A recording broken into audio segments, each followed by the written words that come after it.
board needs to have guts, and if the problem is deer, we need to address the deer. The problem is not fences. I don't hear a cry from all the residents, oh my God, there's a problem with our fences in this village, let's address fences, okay? The issue is deer.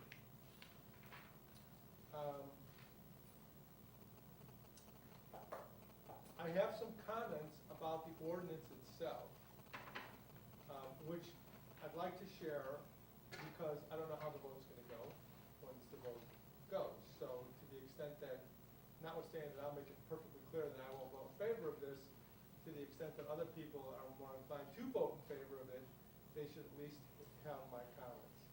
Under the purpose clause, I don't know under number 4 whether this really is a purpose. I don't know where that purpose came from. I didn't know that our village was, one of its purposes was to provide unobstructed passage for deer and other wildlife. I never had that discussion with anyone. If that truly is a purpose, that we're providing corridors for deer,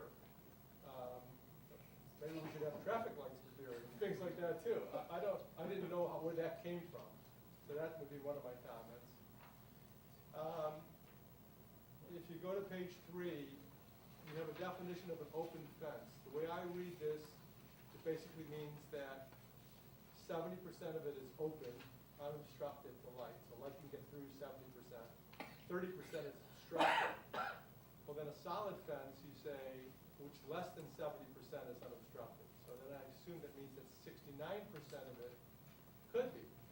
So that doesn't make any sense to me. That's only 1% different. I don't think that that was the intention. That's how I read it, unless I'm reading that wrong. But, because one is which more than 70% is, and the other one is which less than 70% is. So that means 69% would be okay. I don't get it. Something doesn't seem to be right there. Bruce, but I'll defer to you.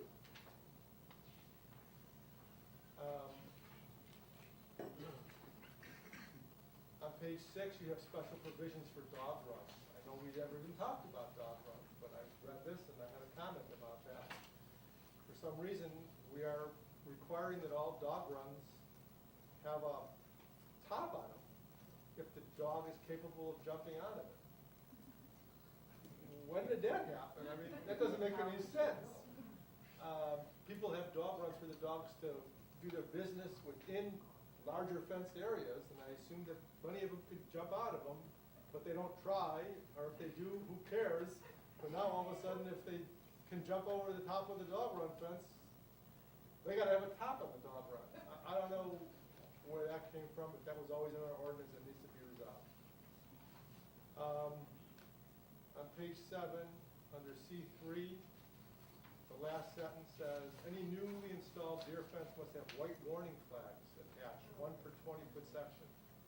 I don't know what that is, but maybe all fences then should have these white warning flags, so that if you put up another fence, does that not need a warning flag? The deer, do we know that deer like follow warning flags? I don't understand what that's all about, where that came from. Well, it was presented to the Plan Commission. A number of sites we did research suggested that when fences first go up, deer don't know that they're there. Well, then that would apply to any fence, not just the deer fence. Apparently because they don't see the deer fence and they can be hurt by them. So this was an effort to prevent wildlife injuries. So we know that deer see chain link fences, but don't see deer fences? Yes. Okay, well, that's scientifically proven, and that's fine. Page 8E, top of the page. Seems to me that's awfully vague. I don't know whether that's really going to be enforceable. Does not create dangerous glare for motorists. I don't know what that exactly means. How do you define? Well, there was a dangerous glare fence for that was motorists? put up on Riverwoods Road where when the lights hit it, it just came back and hit you right in the Okay, face. well, again, I'm just That's- wondering if there's a better way to There should be a somehow. standard of glare. Yeah, because that just seems really vague and going to be Well, I think that's unenforceable. been in our pictures. I think that's been in the ordinance. That's been in the ordinance, hasn't it? I don't think Doesn't it has been. I think actually I think we talked about putting it in. someone brought it to our attention. That we had- I did. I think Sherry brought it to our I was attention. blinded by this fence several times. I think this is a reasonable standard for a building department. to You're okay enforce. with it? I'm okay with that. Those are my only comments. let me address the first couple of problems. Number one, I had suggested the area from South River Woods, from the river all the way to Thorngate and Deerfield South to be surveyed, because that's where 99% of the deer fences were. Today. That's correct, today. That's why we did that. We could have done the whole village, I don't think it would make that much difference. But North River Woods didn't seem to have too much of a problem with it, so that's why I put it down there. I think you'd get a different survey if we did that. Okay, and the second thing is, you asked about,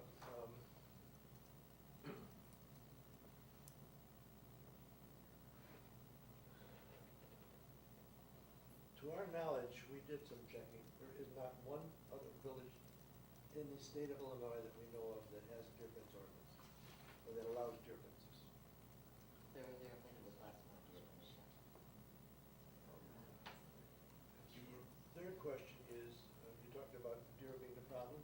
You can bring it up anytime you want, as far as if you want to cull deer or not, that's something else.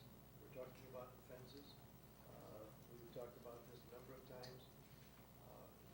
The question is, how many deer can you have without having a deer fence?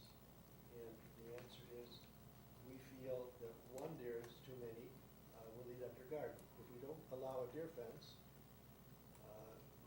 then one deer is too many.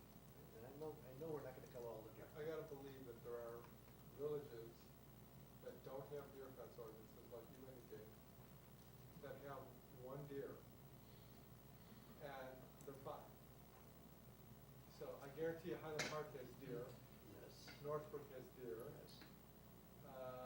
Lincolnshire has deer, Even all deer- these communities have deer, and they don't have deer fence You know ordinances. what? Then we won't have a deer fence ordinance. Okay, We but won't have deer the fence. point is The that, problem is is that that we have we the have a deer deer fence. fence ordinance, or we wanna have a deer fence Wait, wait. ordinance, because we have deer in abundance. Excuse me. We have a problem. It's not true in your mind, but it is true. Just a minute. The problem is, this was meant to be a compromise. This was meant to be a compromise. If you want to go and say, okay, we're going to have deer fences, or we'll have no deer fences, that's fine with me. But this was set up to be a compromise because we have a number of Okay, people. and I agree with you, Bill, but what I'm saying is, if the issue is for deer fences or no deer fences. Right. The underlying question is, how do we deal with the problem which drives the question of whether we have deer fences or not? That's another issue. No, it's not another issue. That is highly related. the issue. That is the underlying Then issue. deal with it. The symptom Then of deal- that underlying issue Mr. Haber? is the erection of deer fences. Deal with it. We weren't having Bill, to, this is Bill, putting could- the cart before the horse. We need to deal with the issue first, before we deal with the cure. I have been on this board for 15 Could I make a comment? Excuse me. There's a dialogue going on, and I haven't spoken on this issue yet. I would have thought I had a right to speak. You have the right to speak, I'm addressing him. Yes, you've made a comment, I'm addressing him, and if I may. I've been in this board for 16 years, and deer have come up all the time, and it's going to be an issue for the next 16 years. A couple of meetings back, trustee Haber suggested that we think outside the box. Is it possible to think outside the box? I'm the chairman of the environmental committee, and I would be willing to sign up, and I think some of the members, many of the members of the environmental committee would be willing to survey what other communities do, what other deer management practices there are. Either instead of voting on this ordinance, or maybe in conjunction after we voted on it one way or the other. I'd be willing to volunteer that if it would be useful.